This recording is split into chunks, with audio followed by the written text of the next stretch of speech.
whisper something happy in my ear. What's going on with the well? If the well will be in the way, well, eventually this will be covered with a little cottage-ish cover for the well. Let Josh and Gary do their thing.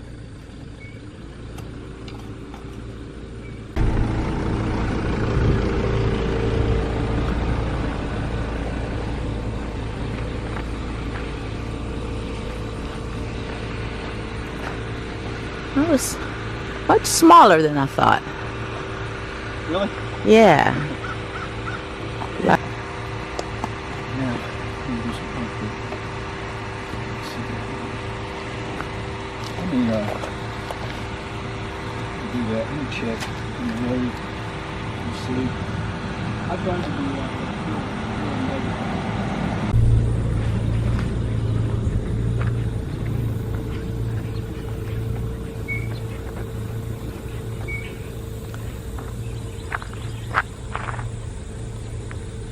I'm gonna start with a clean slate.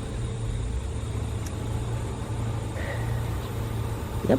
Talking about? What you talking about? What you talking about? What you talking about? So yes, what do I mean by starting over? I mean just that. I am completely scrapping this year's harvest. I want to show you a little bit from Aaron, who I work with. He is at Oak City Hemp, and Aaron is just a phenom when it comes to growing. He knows just about everything there is to know about cannabis, period. I had him go out and look at the field, which he came to pretty much the same assessment that I did. We're out here today looking at a farm, a hemp farm to be exact, even though you can't see the hemp.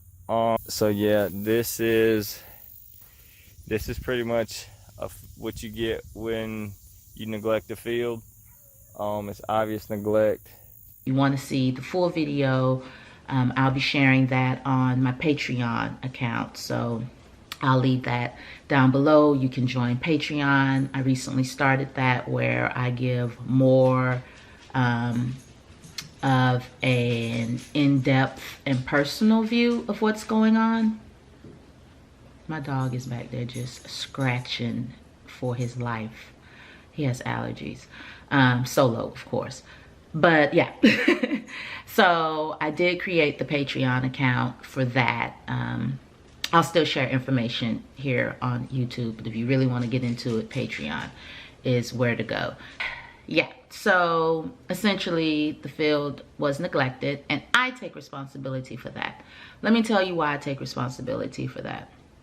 One, I didn't take my own advice in big hemping behind the scenes, and so this is a perfect example.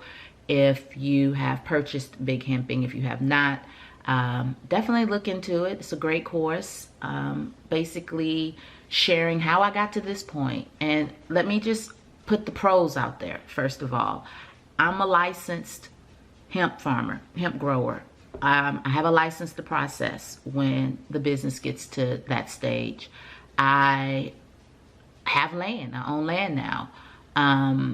And because I did follow, even though I didn't follow all of my advice, and now I'm paying for it, and so you can see firsthand why it's important to definitely follow that advice.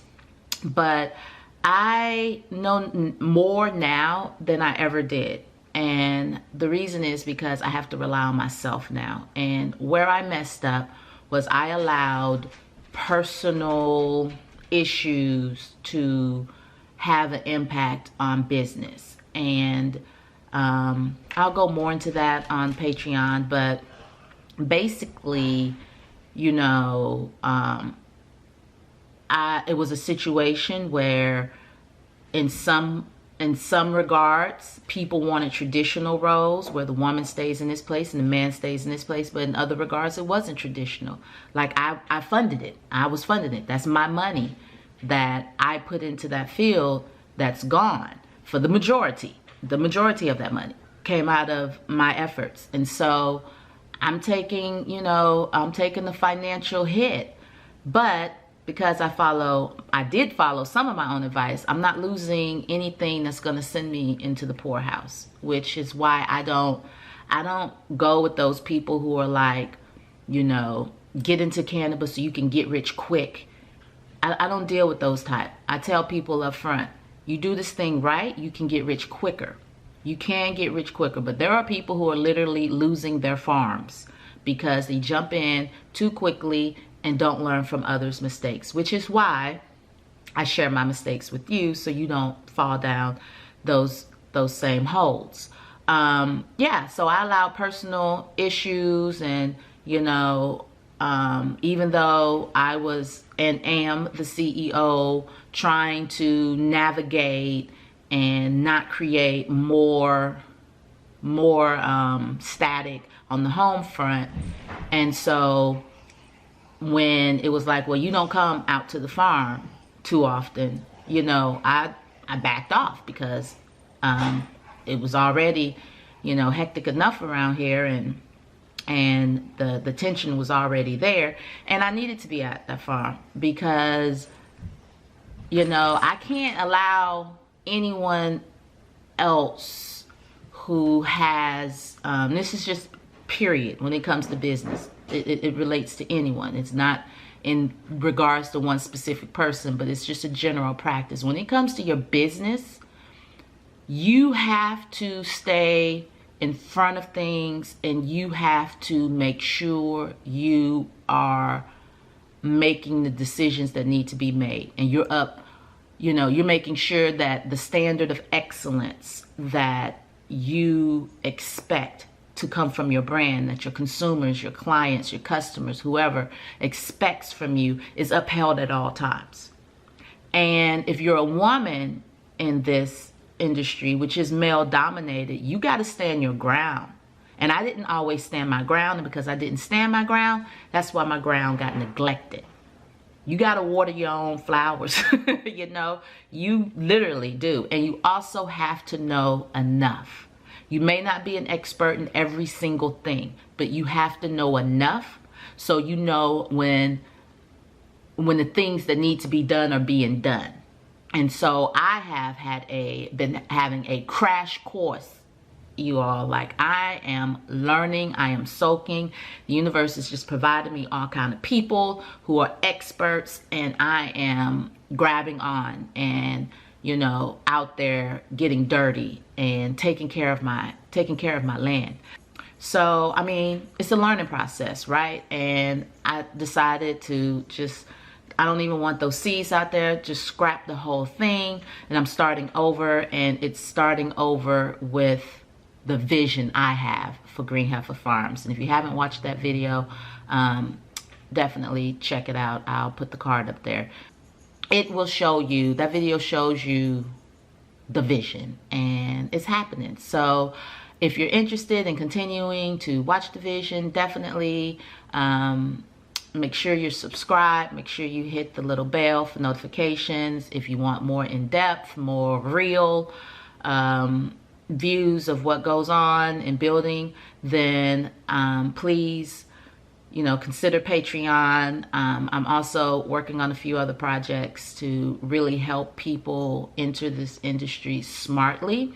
Big Hemping is still available, so by all means, it's good information. Just because I didn't follow my own information, that has nothing to do with the quality, and I'll actually be updating it very soon, and I'm working on trying to make it have even more benefit to people who are interested in getting into this industry, specifically on the farming side, the production side.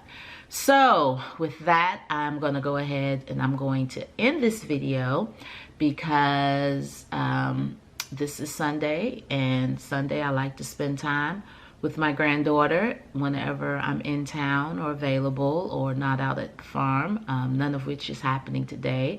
So I'm going to spend some time with her. Avery, are you going to eat all of that? Yeah. No. No, you're not. Whereas this one down here is gonna eat all his food and likes to look to see what I may have left over. I will be putting out some products this season, some organic hemp. It wasn't grown by me, obviously, but I am working on a special project with a good friend of mine, Andre Thompson. Some revenue in this enterprise is coming out of my pockets, which, you know, I've been fortunate to not miss a meal, not miss a bill, but it is time to really scale up. So I hope you consider supporting me in one of these various endeavors that you see cross your path. So thank you so much for following along, for watching this video, for the positive words and everything. Thank you for the 2,000 follows on Instagram, on the Green Heifer page, and yeah, I just appreciate all of you so much. So anywho, let me get myself together so I can go have some fun time, and I'll see you in my next video. Bye.